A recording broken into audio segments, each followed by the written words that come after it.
এবারের ঈদে আপুরা নিশ্চয়ই অনেক অনেক খাবারের আয়োজন করেছেন, তার মধ্যে দুই একটা মিষ্টি জাতীয় খাবারেরও আয়োজন ছিল। তো আমার বাসাতেও এর ব্যতিক্রম হয়নি।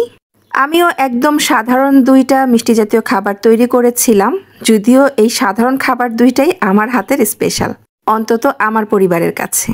অনেকটা দুপুরের দিকে রাজীব আর হীরাকে নিয়ে বেরিয়ে পড়লাম টুকিটাকি শপিংয়ে।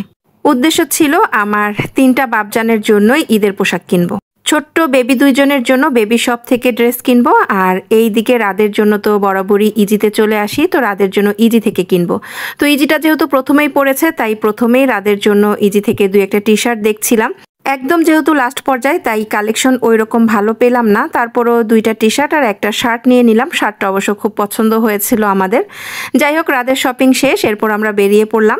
আর ইজি থেকে বের হয়ে একটু সামনে এসেই চলে আসলাম বেবি শপে। তো এই তো বেবি শপটা হচ্ছে দোতলাতে, আর আমরা সবাই মিলে এখন দোতলার দিকেই যাচ্ছি।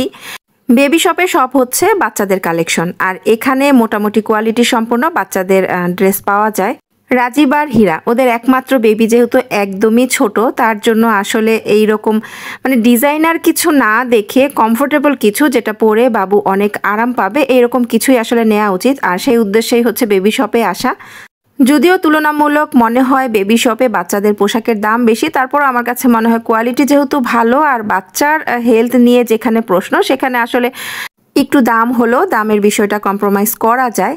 তো হীরা হচ্ছে ওর বেবির জন্য পছন্দ করে ড্রেস নিল, আর এই দিকে আমি আমার আব্বাজানের জন্য পছন্দ করছিলাম। তো একই রকম 2টা ড্রেসের মধ্যে আমার কাছে এটা ভালো লাগলো, আপনাদের ভাইয়ার কাছেও এটা ভালো লাগলো, কাপড়টাও বেশ আরামদায়ক ছিল। তো এরপর আপনাদের ভাইয়া চলে গেছে বিলটা পে করতে, আর আমি ওদের গ্লাসে একটু টুকিটাকি ভিডিও করছিলাম।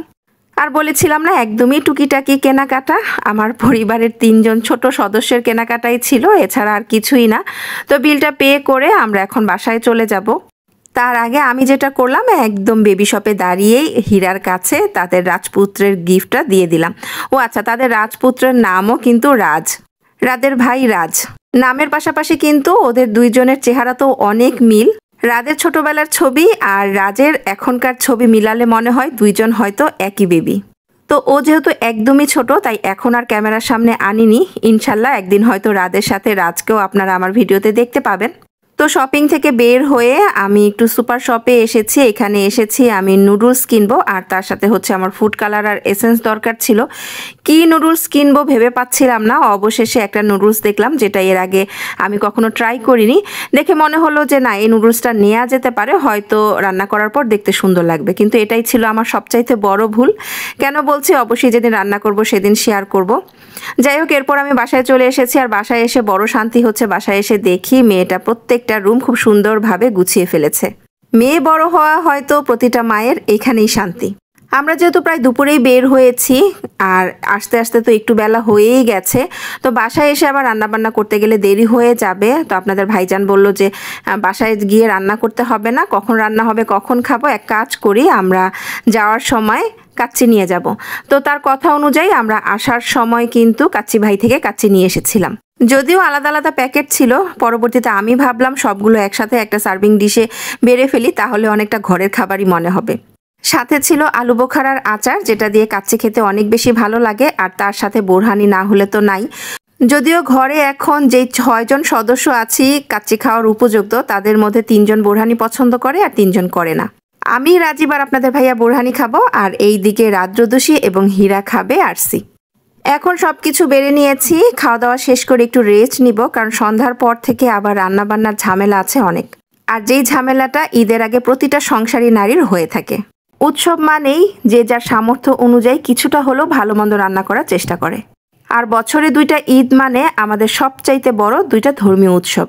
এই সময় সবার সামর্থ্য অনুযায়ী রান্নাবান্নার আয়োজন থাকবে, এটাই স্বাভাবিক।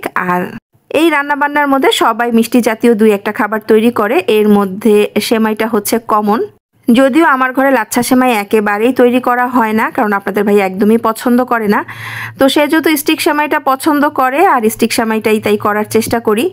তো সকাল তো আমি 4 লিটার দুধ জাল করতে বসিয়ে দিয়েছিলাম। দুধটা একদম ঘন করে জাল করে নিয়ে পরবর্তীতে 2 ভাগে ভাগ করে 1 ভাগ দিয়ে এই যে এই সেমাইটুকু রান্না করলাম। একদম ঘন দুধের এইরকমভাবে স্টিক সেমাইটা রান্না করলে, মানে আমি যখন রান্না করি তখন আপনাদের ভাইয়া খুব বেশি পছন্দ করে এই সেমাইটা খেতে। আর শুধু আপনাদের ভাইয়া না, মূলত এই সেমাইটা, আমার হাতের এই সেমাইটা যাকে খাইয়েছি সবাই পছন্দ করেছে।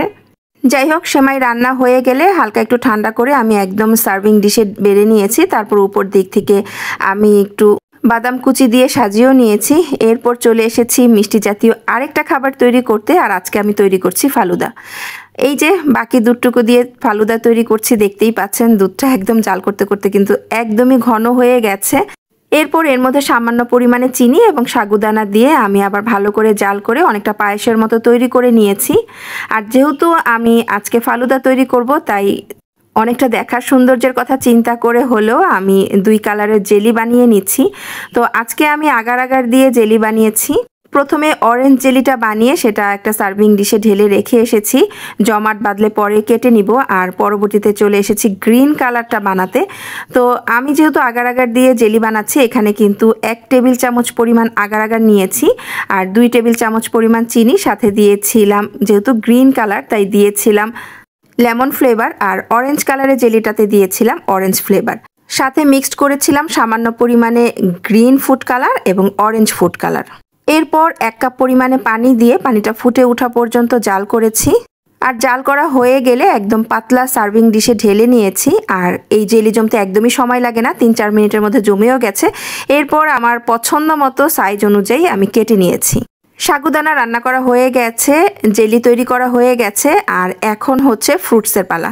ফালুদাতে অনেকে অনেক রকমের ফ্রুটস দিয়ে থাকে, তবে আমার কাছে মনে হয় কলা আর আপেলটা একটু বাধ্যতামূলক দিলেই ভালো লাগে বেশি। তার সাথে আঙ্গুর, আনার দেয়া যায়, যদিও আজকে আমার আনার নেই। আনার থাকলে কিন্তু আবার দেখতেও অনেকটা বেশি কালারফুল লাগে। যাই হোক, প্রথমেই আমি আঙ্গুর একদম কুচি কুচি করে কেটে নিয়েছি, মানে আমার যে পরিমাণ সাইজ দরকার সেই সাইজ অনুযায়ী কেটে নিয়েছি এবং সেম সাইজের মতো করেই চেষ্টা করছি কলাটাকেও কেটে নিতে। আর আঙ্গুর কলা কাটা হয়ে গেলে সবশেষে কেটে নিচ্ছি আপেল। আপেলটাকেও চেষ্টা করেছিলাম আঙ্গুর আর কলার সাইজ অনুযায়ী কেটে নিতে।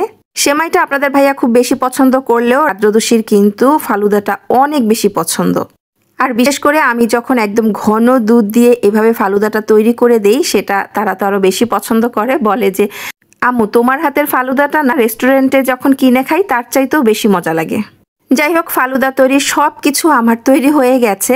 এখন এই পর্যায়ে সব একসাথে মিক্সড করে ফেলবো, যদিও এমনি সময় একসাথে মিক্সড করি না, সব কিছু এভাবে আলাদা আলাদা প্রসেস করে রেখে দেই। যখন যে খেতে চায় তখন যেই পাত্রে আমি সার্ভ করব সেটার মধ্যে সুন্দর করে বানিয়ে দেই। তবে আজকে আর সেটা করছি না, আজকে সব কিছু একসাথে মিক্সড করে নিচ্ছি। শুধুমাত্র আইসক্রিম এবং রুহ আফজাটা মিক্সড করা বাকি রাখবো। যেহেতু একসাথে সব মিক্সড করে ফেলবো সেই চিন্তা করেই কিন্তু আমি সাগুদানাটা একটু পাতলা করে রান্না করেছি। এই ফালুদাটা যখন ঠান্ডা হয় না, তখন যে খেতে কি পরিমাণে মজা লাগে।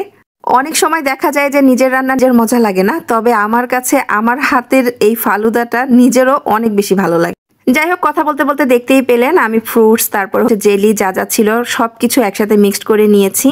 এখনটাকে এই অবস্থায় নর্মাল ফ্রিজে তুলে রাখবো, আর পরের দিন যখন যেই খাবে খেতে চাইলে আমি যেভাবে সার্ভ করব সেটা একটু একবার আপনাদের সাথে বানিয়ে দেখাচ্ছি।